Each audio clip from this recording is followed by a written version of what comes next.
Welcome to the Tech Egg. Don't get scrambled. Enjoy the video. In this video, I will show how to use Sketch Metademolab. This innovative tool transforms your two-dimensional character drawings into dynamic animations with remarkable ease. It leverages artificial intelligence to automatically identify key joints and construct a robust skeletal framework from your uploaded image.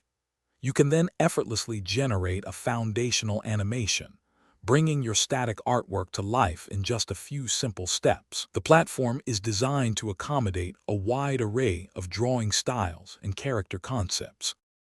Before uploading, proper preparation of your drawing is crucial for optimal results. Always ensure your character is presented on a clean, white background, which helps the AI accurately detect its form.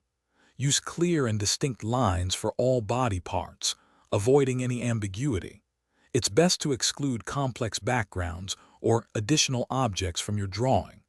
Finally, save your artwork as a high-quality PNG or JPG file, ready for the next step. Once your drawing is ready, head over to the Sketch Metademolab website and click the Get Started button. You'll then upload your carefully prepared character image file. The platform's artificial intelligence will swiftly process your image, automatically detecting the character and identifying its key joints. While the auto-rigging is highly efficient, you'll have the option to fine-tune and adjust any detected joints to ensure perfect accuracy before proceeding. With your character rigged, the fun begins.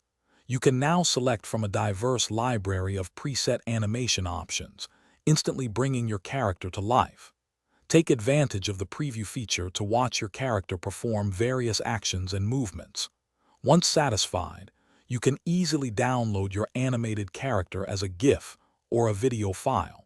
Feel free to experiment with different animations to discover the perfect motion for your unique creation.